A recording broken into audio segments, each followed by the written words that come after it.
जय हिंद मेरे प्यारे साथियों, स्वागत है आपका हमारे यूट्यूब चैनल में। सो गाइस, आज के इस वीडियो में हम बिहार एसएससी इंटर लेवल भर्ती 2023 से संबंधित हम रीजनिंग के कुछ महत्वपूर्ण प्रश्नों करेंगे जो आपके एग्जाम के पॉइंट ऑफ व्यू से बहुत ज़्यादा महत्वपूर्ण होंगे। देखिए, यह प्रैक्टिस सेट नंबर 23 है। इससे पहले हमने 22 वीडियो बनाया है। अगर आपने उन वीडियो को नहीं देखा है तो आप उन वीडियो को जरूर देखिएगा, उनसे आपको जरूर कुछ ना कुछ सीखने के लिए मिलेगा। ठीक है, तो चलिए बिना समय गवाए हम वीडियो को स्टार्ट कर लेते हैं। देखिए, वीडियो अगर अच्छी लगे तो वीडियो को लाइक जरूर कर दीजिएगा। चैनल पर पहले में तो चैनल को सब्सक्राइब भी जरूर कीजिएगा। और इनमें से आप जितने भी प्रश्न करेंगे उन सभी प्रश्नों में से जितने भी प्रश्न का आंसर आप कर सकते हैं तो आप आंसर कमेंट में जरूर रखिएगा। ठीक है, तो चलिए वीडियो को स्टार्ट करते हैं। तो देखिए, यहाँ पे पहला नंबर प्रश्न वाला कि निम्नलिखित में से कौन सा पद दी गई लिस्ट के ट्रेंड का अनुसरण करता है। यानी कि जो ये प्रश्न चल रहा है, जिस तरह से ये चल रहा है उसी तरह से बताना है कि यहाँ पे जो इसका किस समीकरण का जो है ट्रेंड का फॉलो कर रहा है, और इस लास्ट में आपको बताना है कि इसके बाद जो है कौन सा जो है वो आएगा। ठीक है, यानी कि यहाँ पे क्वेश्चन मार्क दिया गया है। क्वेश्चन मार्क हमने नहीं लिखा है, लेकिन बताना है कि इस सीरीज में जो है यहाँ लास्ट में क्या आएगा, इस क्वेश्चन मार्क की जगह पर कौन सा जो है आएगा। आपके पास यहाँ पे 4 ऑप्शन दिया गया है। ठीक है, तो देखिए, जब भी आपको इस तरह से क्वेश्चन मिले सीरीज में और इस तरह का प्रश्न, सीरीज में देखिए बहुत सारे प्रश्न आते हैं, जैसे कि नंबर सीरीज से भी प्रश्न आता है, एनालॉजी से भी प्रश्न आता है और इस तरह से भी आता है प्रश्न। तो देखिए, यह थोड़ा सा डिफिकल्ट हो जाता है, क्योंकि अगर इस तरह के प्रश्न आप नहीं किए होंगे तो आपसे नहीं बनेगा। लेकिन हम आपको बता रहे हैं कि इस तरह का जब भी प्रश्न आए तो सबसे पहले आपको इन सभी में देखना होगा कि क्या कॉमन है। तो अगर हम कॉमन की बात करें तो इन सभी में देख रहे हैं कि सभी में P Q P Q P Q P Q P Q P Q का प्रयोग किया गया है। ठीक है, आर आपको जहाँ भी देखने के लिए मिलेगा, देखिए यहाँ पे आर 2 है, 2 आर यहाँ पे है, यहाँ पे देखिए यहाँ पे भी 2 आर है, यहाँ पे भी 2 आर है, और यहाँ पे भी क्या है 2 आर है, यहाँ पे भी देखिए 2 आर है। ठीक है, परंतु इसी को आपको पकड़ के चलना है 2 आर को। ठीक है, उससे आगे पीछे जाएगा तो P Q P Q P Q, यहाँ पे देखिए पी क्यू पी क्यू। ठीक है, तो यहाँ इतना तक अगर आप समझ गए कि यहाँ पे आपको आर से मतलब है, मतलब बाकी किसी चीज़ को देखना नहीं है, यहाँ पे आर को आपको केवल देखना है। तो देखिए, यहाँ पे अगर आर की बात करें तो लास्ट में एक छोड़कर 2 आर है। ठीक है, यहाँ पे देखेंगे तो 2 छोड़कर आर है, यहाँ पे अगर देखेंगे तो 1 2 3 को छोड़कर डबल आर है, और यहाँ पे देखेंगे तो दाहिने साइड से 1 2 3 4 को छोड़कर यहाँ पे आर है, और इधर देखेंगे तो 1 2 3 4 5 को छोड़कर आर है। यानी कि 1 2 3 4 5 छोड़कर आर लिखा गया है। तो लास्ट वाला में हम क्या लिखेंगे, तो 6 को छोड़ कर देंगे, दाहिने से 6 छोड़ देंगे, उसके बाद डबल आर लिखेंगे। ठीक है, तो देखिए एक यहाँ पे हो जाएगा 1 2 3 4 5 6 छोड़ने के बाद यहाँ पे डबल आर सबसे पहले आ रहा है, यही आपका राइट आंसर हो जाएगा। ठीक है, ऑप्शन नंबर बी। समझे आप इसको किस तरह से किया गया है, एक बार और देख लीजिए। यहाँ पे आपको दोनों आर का प्रयोग किया गया है। ठीक है, सभी में दो आर है, तो हमें इन्हीं 2 आर को लेकर चलना है। जैसे कि यहाँ पे देखिए लास्ट से अगर दाहिने साइड से यहाँ से शुरू करें तो दाहिने से एक वर्ड को छोड़कर डबल आर लिखा गया है। सेम यहाँ पे देखिए तो यहाँ पे 2 आर को छोड़कर 2 लेटर को छोड़कर आर लिखा गया है। यहाँ पे देखें तो 3 लेटर को छोड़कर डबल आर लिखा गया है, और यहाँ पे लिखेंगे तो यहाँ पे डबल आर के बाद कितने हैं, 4 लेटर है। यहाँ पे देखेंगे तो डबल आर के बाद 5 लेटर है, तो यहाँ पे क्या होगा, डबल आर के बाद 6 लेटर होना चाहिए। तो केवल यही ऑप्शन नंबर बी है जिसमें जो है दाहिने साइड में 6 लेटर है और उससे पहले जो है आर है। ठीक है, तो ऑप्शन बी इसका राइट आंसर हो जाएगा। अगर आपको यह क्वेश्चन समझ में आया होगा तो आप यहाँ पे ज़रूर इसको जो है कंफर्म करिएगा हमारे कमेंट बॉक्स में जी। ठीक है, चलिए अगले प्रश्न की ओर चलते हैं। तो देखिए यहाँ पे हमारा तीसरा नंबर देखिए प्रश्न क्या है, डायरेक्शन से संबंधित प्रश्न। देखिए क्वेश्चन बोला है कि एक क्रॉस कंट्री रेस का रूट शुरू होता है और 2 किलोमीटर पूर्व की ओर जाता है। ठीक है, फिर उत्तर की ओर एक मोड़ आता है जहाँ रूट 10 किलोमीटर तक जाता है, फिर पूर्व की ओर एक मोड़ आता है जहाँ रूट 7 किलोमीटर तक जाता है, फिर दाईं ओर मोड़ता है। देखिए इस तरह के प्रश्न को ज़्यादा पढ़ा नहीं जाता है, क्वेश्चन देखकर ही आपको पता लग जाएगा कि जो प्रश्न है डायरेक्शन से संबंधित प्रश्न है। तो यहाँ पे आपके दिमाग में डायरेक्शन चलना चाहिए। जैसे कि देखिए ऊपर साइड उत्तर होता है, अगर हम इस तरह से 4 डायरेक्शन बनाएं तो ऊपर उत्तर होता है, नीचे दक्षिण होता है, दाहिने साइड जो है पूर्व होता है, और यहाँ पे बाएं साइड कौन सा होता है, तो बाएं साइड पश्चिम होता है। ठीक है, तो यह डायरेक्शन आपको ध्यान में अगर आता है तो आप क्वेश्चन पढ़ते चलिएगा और इसका सोल्यूशन बनाते चलिएगा। जैसे कि देखिए हम करते हैं, यहाँ पे बताते हैं। एक देखिए यहाँ पे एक क्रॉस पॉइंट है, यहाँ पे एक बिंदु है, और देखिए यहाँ से जो शुरू होता है और बोल रहा है कि 2 किलोमीटर पूर्व की ओर जाता है। तो यहाँ से 2 किलोमीटर अगर पूर्व जाते हैं तो पूर्व इधर दिशा में है, तो यहाँ पे जाएंगे और 2 किलोमीटर लिखेंगे।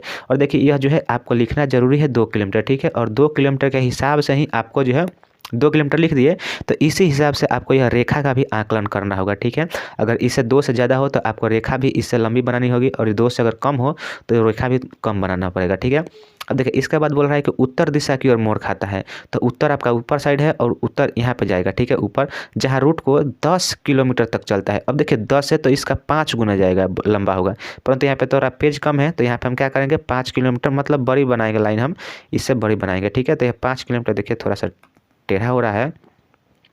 यह उत्तर साइड कितना 5 किलोमीटर चला, तो यह सॉरी 10 किलोमीटर चला, तो यह 10 किलोमीटर यहाँ पे हमने लिख दिया है।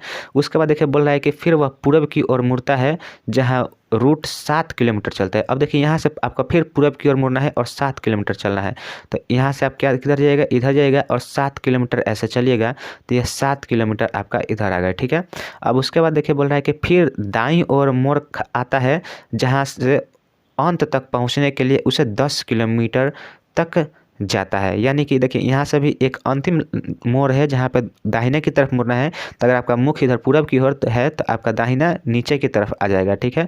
तो दाहिने आता है और कितना 10 किलोमीटर चलता है, तो 10 किलोमीटर चलेगा तो जितनी लंबाई यह है उतनी लंबाई यह भी है, तो यह इसके सीधे में आ जाएगा, ठीक है, इस सीधे में आ जाएगा। तो यहाँ पे वह आदमी आ चुका है, ठीक है। अब बोल रहा है, देखिए क्वेश्चन बोल रहा है कि उस आरंभ बिंदु से बिंदु के सापेक्ष अंत बिंदु की स्थिति क्या है। तो देखिए यहाँ से यहाँ के बिंदु की कितनी दूरी पर है, तो देखिए 2 यहाँ है और यहाँ यह जो लंबाई है डॉट डॉट जो लिखा है यह 7 है, तो टोटल कितना हुआ 9 किलोमीटर हो गया, ठीक है। और इस बिंदु से बताना है कि उस आरंभ बिंदु के सापेक्ष में इसके सापेक्ष में बताना है कि जो अंत बिंदु है वह किस स्थिति में है, तो वह जो है 9 किलोमीटर पूरब दिशा में है, ठीक है, 9 किलोमीटर पूरब दिशा में है। तो ऑप्शन नंबर जो है डी इसका राइट आंसर हो जाएगा, 9 किलोमीटर पूरब, ठीक है। बहुत ही इजी प्रश्न था, केवल आपको जो है इसमें देखिए जो परीक्षा में आप सवाल बनाइएगा ना, तो जो सवाल जितना इजी होता है वो उतना ही टाइम लेता है, वो उतना ही टाइम टेकन लेता है, ठीक है। तो आप समझ जाइएगा प्रश्न से पहले ही कि अगर यह सवाल आसान है तो आपको टाइम लेगा, इसलिए आप इस तरह के प्रश्नों को जो है जितना जल्दी हो उतना जल्दी तेज़ी से बनाया जाता है, ठीक है। इसमें गलत होने का कोई भी संभावना नहीं होता है। चलिए नेक्स्ट प्रश्न की ओर चलते हैं। तो नेक्स्ट यहाँ पे तीसरा नंबर देखिए प्रश्न क्या है, कथन निष्कर्ष से संबंधित प्रश्न है। कथन देखिए बोल रहा है कि सभी जंजीरें रस्सियाँ हैं और कुछ कड़ियाँ जंजीरें हैं, ठीक है। सभी जंजीरें रस्सियाँ है और कुछ कड़ियाँ जंजीरें हैं। अब देखिए इस तरह के प्रश्न आपको जब मिले तो इस तरह के प्रश्न को जो है आप वेन डायग्राम से बनाइएगा, ठीक है। तो देखिए सभी जंजीरें रस्सियाँ हैं, अगर यह जंजीरें हैं, मान लीजिए यह जंजीरें है, जंजीरों को हम ज से लिखते हैं, यह जंजीरें है और सभी जंजीरें को बोल रहा है सभी जंजीरें रस्सियाँ हैं। तो यहाँ पे हमने यहाँ पे इस तरह से कर दिया, सभी रस्सियाँ को सभी जंजीरें को रस्सियाँ बना दिया, तो यहाँ पर रस्सियाँ हम लिख दिए, आर लिख दिए, ठीक है, र लिख दिए। अब उसके बाद बोल रहा है कि कुछ कड़ियाँ जंजीरें हैं, कुछ कड़ियाँ जंजीरें हैं, तो यहाँ से कुछ कड़ियाँ यहाँ पे जंजीरे में जाएंगे और यहाँ से इस तरह से आएगा, ठीक है। तो कुछ कड़ियाँ, यह आपका कड़िया हो गया, कुछ कड़ियाँ जंजीरे हैं। अब देखिए अब निष्कर्ष यहाँ पे बता रहा है कि निष्कर्ष देखिए क्या बोल रहा है। देखिए आप यहाँ से डायग्राम बना दिए, अब निष्कर्ष देखिए, कुछ रस्सियाँ कड़िए हैं, तो कुछ रस्सियाँ कड़िया हैं, जरूर हैं। ऑप्शन जो निष्कर्ष 1 है वह सही हो जाएगा। अगर दूसरे निष्कर्ष की बात करें तो कुछ कड़िया, दूसरा निष्कर्ष यहाँ पे है कुछ कड़िया रस्सियाँ हैं, तो कुछ कड़िया रस्सियाँ भी हैं, तो यह भी सही हो जाएगा, ठीक है। या नहीं सॉरी, यहाँ पे देखिए यहाँ पे क्या बोल रहा है कि सभी कड़िया, सभी कड़िया रस्सियाँ हैं, तो सभी कड़िया रस्सियाँ नहीं है, कुछ कड़िया रस्सियाँ हो सकती है, ठीक है। तो यह गलत हो जाएगा, केवल निष्कर्ष 1 ही सही होगा। तो इसका राइट आंसर हो जाएगा ऑप्शन नंबर, कौन सा ऑप्शन नंबर देखिए यहाँ पे 2 ऑप्शन में सेम दिया गया है, जबकि नहीं होना चाहिए। मान लीजिए यहाँ पे यह 1 अनुकरण करता है तो यहाँ पे आप 2 लिख लीजिए, ठीक है, 2 यहाँ पे कर लीजिएगा। तो ऑप्शन नंबर 20 का राइट आंसर होगा, केवल निष्कर्ष कौन सा अनुकरण करता है, तो केवल निष्कर्ष 1 अनुकरण करता है, ठीक है। ऑप्शन ए इसका राइट आंसर हो जाएगा। 2 नंबर तो निष्कर्ष हमारा गलत हो गया था, केवल निष्कर्ष 1 जो है अनुकरण करता है, ठीक है। चलिए अगला प्रश्न की ओर चलते हैं। तो देखिए अगला यहाँ पे हमारा चौथा नंबर देखिए प्रश्न क्या बोला है। चौथा नंबर प्रश्न निम्नलिखित आकृति में आयत जो है पैरामेडिक्स को दर्शाता है। यह आयत, अब इसमें आयत देखिए कौन है, यह तो वर्ग हो जाएगा आपका और यह आयत होगा, ठीक है। तो यह जो आयत है यह क्या है, तो यह जो आयत है यह पैरामेडिक्स है, ठीक है। इसको हम पैरा लिख रहे हैं, उसके बाद देखिए बोल रहा है कि वृत्त जो है एथलीटों को दर्शाता है। वृत्त जो है यह किसको दर्शाता है, तो वृत्त जो है एथलीटों को दर्शाता है, ठीक है। उसके बाद देखिए त्रिभुज बोल रहा है, त्रिभुज कवियों को दर्शाता है। यह त्रिभुज जो है यह किसको दर्शाता है, तो यह त्रिभुज जो है कवियों को दर्शाता है, ठीक है। तो हमने कवियों लिख दिया। उसके बाद देखिए बोल रहा है कि और वर्ग जिम्नास्ट को दर्शाता है। वर्ग, यह वर्ग जो है यह किसको दर्शाता है, तो वर्ग जो है जिम्नास्ट को दर्शाता है, ठीक है। हमने यहाँ पे जिम लिख दे रहे हैं, ठीक है। इतना शॉर्ट लिखने से जो है क्या है समझ में आपको आ जाएगा, ठीक है। अब देखिए हमने यहाँ पे चारों का जो है हमने यहाँ पे डायग्राम का नाम लिख दिया है। अब देखिए उसका बोला है कि अक्षरों का कौन सा समूह जो है उन जिम्नास्ट को दर्शाता है जो एथलीट और कवि दोनों है। तो एथलीट और कवि, ठीक है, यह आपका वृत्त एथलीट है और कवि आपका त्रिभुज है। तो वृत्त और त्रिभुज और जिम्नास्ट यह वर्ग वाला है। तो इन तीनों में संयुक्त रूप से बताइए कौन सा वर्ड है। तो देखिए आयत को तो आपको हटा ही देना है, इन तीनों में देखना है। तो इन तीनों में संयुक्त रूप से आपको देखिए यहाँ पे केवल इस डायग्राम में यहाँ पे आएगा, इस तरह से यहाँ से जाएगा और इस तरह से जाएगा। यही जो वर्ड है केवल वही संयुक्त रूप से जो है एथलीट भी है, कवि भी और जिम्नास्टिक भी है, यह तीनों है। तो ऑप्शन नंबर जी देखिए जी है और जी इसका राइट आंसर होगा, जो कि ऑप्शन नंबर किस में दिया है, ए में दिया है। तो ऑप्शन ए इस क्वेश्चन का राइट आंसर हो जाएगा, ठीक है। चलिए अगला प्रश्न देखते हैं। तो अगला यहाँ पे देखिए 5 नंबर प्रश्न हमारा क्या बोल रहा है। 5वां नंबर प्रश्न है कि एक श्रृंखला दी गई है जिसमें एक पद लुप्त है, दिए गए विकल्पों में से उस विकल्प का चयन कीजिए जो श्रृंखला को पूरा करेगा, ठीक है। अब यह श्रृंखला है, श्रृंखला के इस क्वेश्चन मार्क की जगह पर बताना है कि कौन सा वर्ड आएगा, ठीक है। तो इस तरह के प्रश्न में जो है क्या होता है, अधिकतर आप देखिएगा तो अधिकतर में जो है यहाँ पे डिफरेंस मेथड से ही बनाया जाता है, ठीक है। यानी वो दिया ही ऐसा होता है कि डिफरेंस लीजिएगा। कभी कभी क्या होता है कि यहाँ पे अल्टरनेट डिफरेंट चलता है, कभी कभी यहाँ पे डायरेक्ट डिफरेंट चलता है। तो इसमें जो है ज़्यादातर में अधिकतर जो है अल्टरनेट करके ही डिफरेंट चलता है, जैसे कि एच से एम, एम से आर, आर से डब्लू। तो इस तरह से डिफरेंस देखिएगा। तो एच हमारा कितने पे आता है, एच हमारा 8 पे आता है, एम हमारा 13 पे आता है। तो 8 से 13 पे जाइएगा तो यहाँ पे कितना बढ़ रहा है, तो देखिए एच 8 पे और एम जो है 13 पे हुआ। तो 8 5 13 होता है, तो यहाँ पे कितना हुआ, +5 इंक्रीज हुआ है, ठीक है। 13 से आर पे जाइएगा तो यह 13 जो है आपका एम 13 पे आता है और आर 18 पे आता है। तो 13 5 18 होता है, तो यहाँ पे 5 इंक्रीज हुआ है। सेम इसके आगे जाइएगा तो आर से डब्लू पे जाएगा तो आर 18 पे होता है और डब्लू हमारा कितने पे होता है, डब्लू 23 पे होता है। यहाँ पे भी +5 हो रहा है। तो 23 में प्लस जब 5 जोड़िएगा तो आपका 28 आएगा और 28 पे क्या आता है, तो 28 देखिएगा 26 पे तो आपका जेड खत्म हो जाता है, परंतु जेड खत्म होने के बाद 28 पे जाना है। तो 26 पे जेड आ गया, तो 27 पे क्या आएगा, 27 पे ए आएगा और 28 पे क्या आएगा, 28 पे बी आ जाएगा आपका। तो बी वाला जो है ऑप्शन इसका राइट आंसर होगा, जो कि देखिए ऑप्शन नंबर डी में दिया है, केवल BUN यही राइट आंसर होगा। यानी कि एक लेटर पकड़ देने से जो है आपका यहाँ सभी का देखिए जो फर्स्ट लेटर है वह अलग अलग है।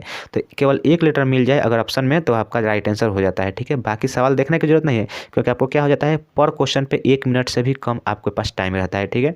तो अगर आप सारे को मिला कर देखिएगा तो इस तरह से परीक्षा में जो है सवाल बनने में थोड़ा सा कठिनाई हो जाती है, यानी समय बीत जाता है आपका, ठीक है। तो आप क्या कीजिएगा, इसी तरह से बना लीजिएगा। लेकिन अगर हम यहाँ पे क्या करें, प्रैक्टिस सेट लगा रहे हैं तो हम सभी को भी देखेंगे। तो देखिए ए से अगर हम एफ पे जाएँ तो यहाँ पे भी +5 हो रहा है। एफ से अगर हम के पे जाएँ तो एफ 6 पे आता है और के हमारा 11 पे आता होता है, यहाँ पे भी +5 हुआ है। के से अगर हम पी पे जाएँ तो यहाँ पे भी +5 हो रहा है, क्योंकि के हमारा 11 पे आता है और पी हमारा 16 पे आता है। तो 16 से में 5 हम जोड़ेंगे तो 16 5 कितना हो जाता है, 16 5 21 हो जाता है और 21 पे के आता है तो 21 पे यू आता है। तो BU देखिए अब 2 वर्ड आ गया, तो यहाँ पे तो 100% अब कन्फर्म हो गया कि आपका डी ही राइट आंसर होगा, BUN, ठीक है। तो ऑप्शन डी इसका राइट आंसर हो जाएगा। चलिए अगला प्रश्न देखते हैं। तो अगला यहाँ पे देखिए हमारा 6ठा नंबर प्रश्न देखिए, क्वेश्चन बोला है कि निम्नलिखित प्रश्न में दी गई श्रृंखला से लुप्त संख्या का चयन करें। अब देखिए यहाँ पे क्वेश्चन मार्क है और यह भी नंबर सीरीज से संबंधित प्रश्न है और बताना है इस क्वेश्चन मार्क की जगह पर वो संख्या लुप्त है, तो हमें उस लुप्त संख्या का बताना है कि मान क्या आएगा, ठीक है। तो देखिए ये सीरीज में भी क्या होता है, सीरीज में बहुत तरह के क्वेश्चन आते हैं और बस बहुत लेंदी तरीके से बनते हैं, जैसे कभी गुना हो जाता है, कभी जोड़ हो जाता है, कभी घटाव, इस तरह से प्रश्न बनते हैं। परंतु यहाँ पे आप देखिएगा तो संख्या जो काफ़ी पास में है, यानी कि 200 सॉरी यहाँ पे क्या लिखा है 669 और यहाँ पे 660। तो इन संख्याओं में जो है नज़दीकियाँ बहुत ज़्यादा हैं। तो इस तरह के प्रश्न जो होते हैं नज़दीकियों वाले, तो उसमें जो है डिफरेंस मेथड लगाया जाता है, क्योंकि यहाँ पे ना तो मल्टीप्लाई हो सकता है ना तो इसको भाग क्रिया से बनाया जा सकता है। तो देखिए अगर इन पर हम देखें तो इसमें कितने -9 का डिफरेंस है, ठीक है।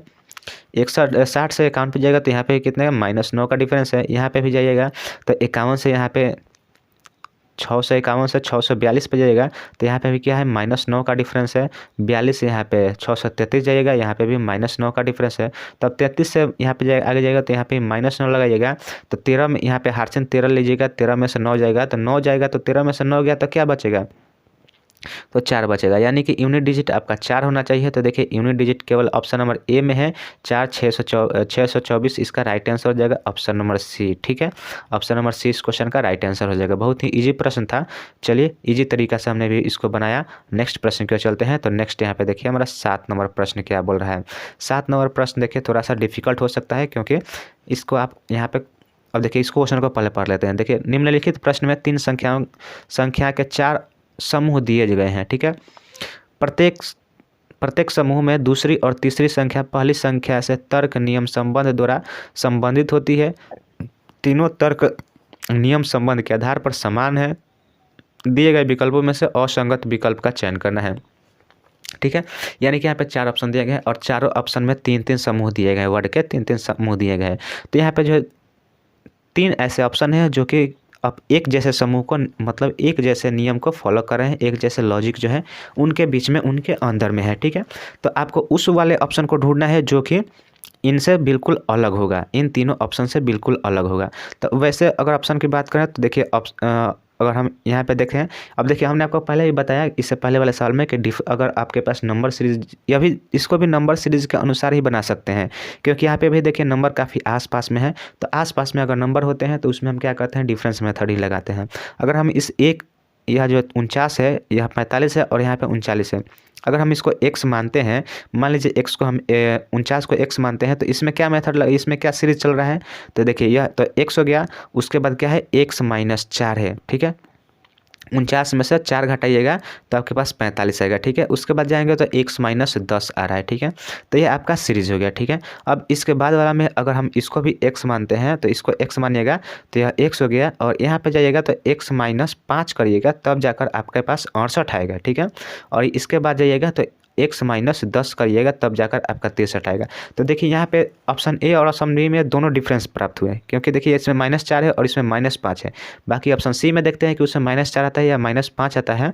तो देखिए यहाँ पे अगर हम इसको x मान लेते हैं, इस 94 को x मान लेते हैं, तो यहाँ पे x हो जाएगा, तो x हो जाएगा तो यहाँ पे क्या आएगा, x - 5 आएगा। ठीक है, क्योंकि 94 से 89 आता है तो -5 करिएगा तब जाकर 89 आएगा। ठीक है, उसके बाद यहाँ पे x - 10 करिएगा तब जाकर 94 आएगा। ठीक है, तो इतना कर लेने के बाद अब यहाँ पे क्या करना पड़ेगा, अब इस यहाँ पे भी देखिए यहाँ पे x लिखिएगा और यहाँ पे देखिएगा तो यहाँ x गया, तो यहाँ पे भी आपको 61 में से -5 करिएगा तब 66 में से -5 करिएगा तब जाकर 61 प्राप्त होगा। ठीक है, तो यहाँ पे 61 हो गया। ठीक है, और इसके बाद क्या करिएगा, इसके बाद भी माइनस आपको x - 10 करना पड़ेगा तब जाकर 66 - 10 56 होता है। ठीक है, तो अगर यहाँ पे हम बात करें ऑप्शन बी, ऑप्शन सी और ऑप्शन डी की, तो तीनों में जो है एक ही नियम का फॉलो हो रहा है, यानी कि तीनों एक ही जैसा है। तो इसका राइट आंसर क्या होगा, right answer option number A हो जाएगा, जो कि इन तीनों से बिल्कुल अलग है और हमें अलग वाले ही ऑप्शन को ढूंढना था। तो ऑप्शन ए नंबर इसका राइट आंसर होगा। देखिए यहाँ पे -4 दिया गया है, बाकी सभी में -5 दिया गया है। ठीक है, तो ऑप्शन ए इसका राइट आंसर हो जाएगा।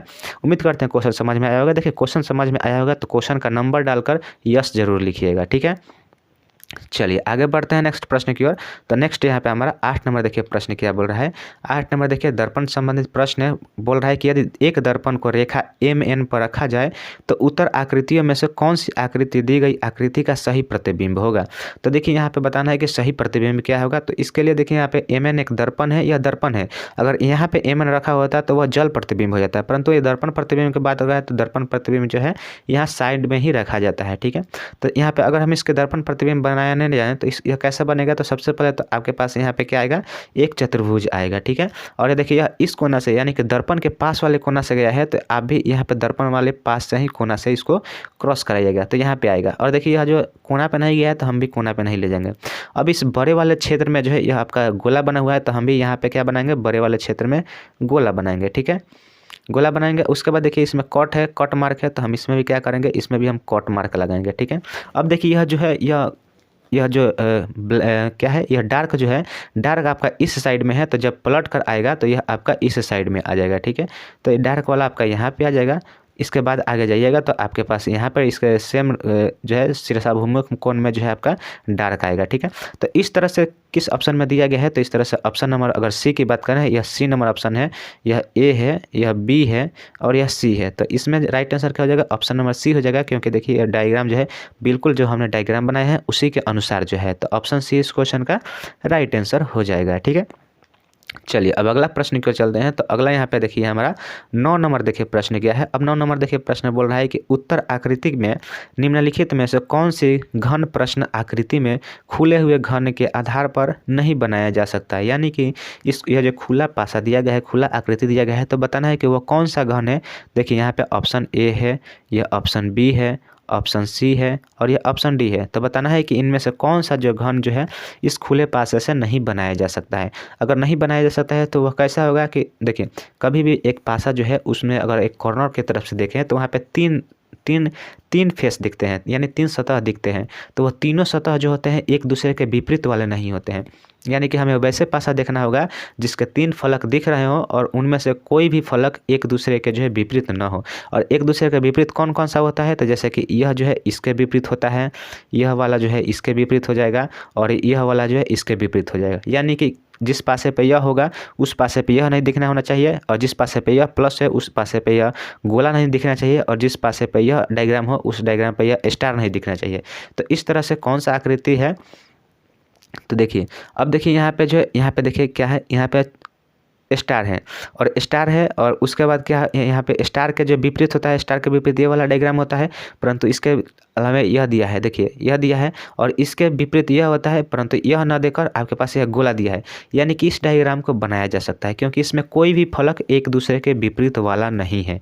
हमें वो उस ऑप्शन को ढूंढना है जो कि उस डायग्राम को नहीं बनाया जा सकता है। यानी कि नहीं बना सकता है वह ऑप्शन होगा जिस ऑप्शन में जो है एक दूसरे का फलक जो है दिख रही होंगे। ठीक है, अब ऑप्शन नंबर बी की बात करें तो देखिए यहाँ पे जो है चतुर्भुज के अंदर क्या दिया है, क्रॉस दिया गया है। तो चतुर्भुज के अंदर यह क्रॉस है और क्रॉस के विपरीत यह आपका डायग्राम यहाँ पे 5 पंज वाला दिख रहा है।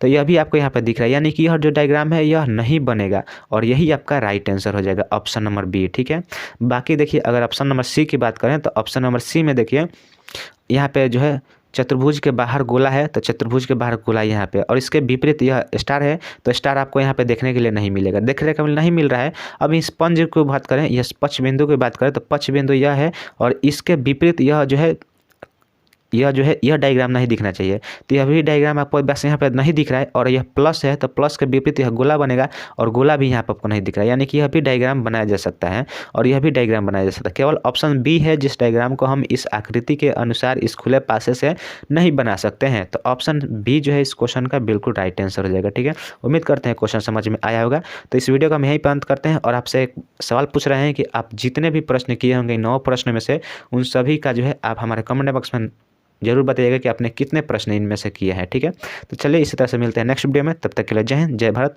नए हैं चैनल पर तो चैनल को सब्सक्राइब जरूर कर दीजिएगा।